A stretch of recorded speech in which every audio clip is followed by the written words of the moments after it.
So if you're like me, you probably have at least a few bad habits you would like to break. But it's tough because no matter how hard I try, I seem to slip back into the same old routines again and again.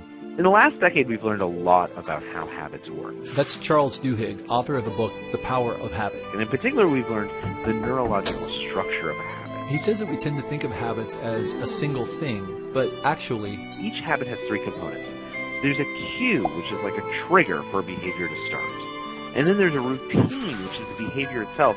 And then finally, a reward, which is how our brain learns to encode that automatic behavior for the future.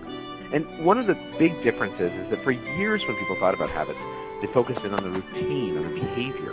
But what we now know is that it's these cues and these rewards that really shape how habits occur and how to change them. And Charles says that whether we like it or not, this kind of habit formation is endemic to our brain. And what it will do is our brain will latch onto a cue that it associates with a behavior and a particular reward. And over time, that cue and that reward become more and more and more sort of intertwined. A particular part of your brain named the basal ganglia will relate them together. And the behavior that's associated with that will just sort of happen automatically. But Charles says the good news is we can also use this knowledge to our advantage. There was a big study that was done about how to create exercise habits. And so what they did is they told a group of people, okay, first of all, choose an obvious cue. Always go running at the same time every day, or put your workout clothes next to your bed so that you see them first thing when you wake up. And then they said, and then go for a run or go work out. And when you get back from exercising, give yourself a small piece of chocolate. Now this is kind of counterintuitive, right? Because people who are exercising are trying to lose weight, not eat more chocolate.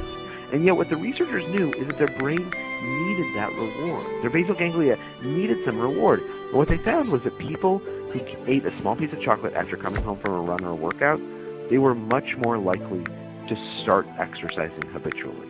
So according to Charles, whether you want to break a habit or start a new habit, the key is to divide the habit into its component parts, cue, routine, and reward, and design it for the result that you want.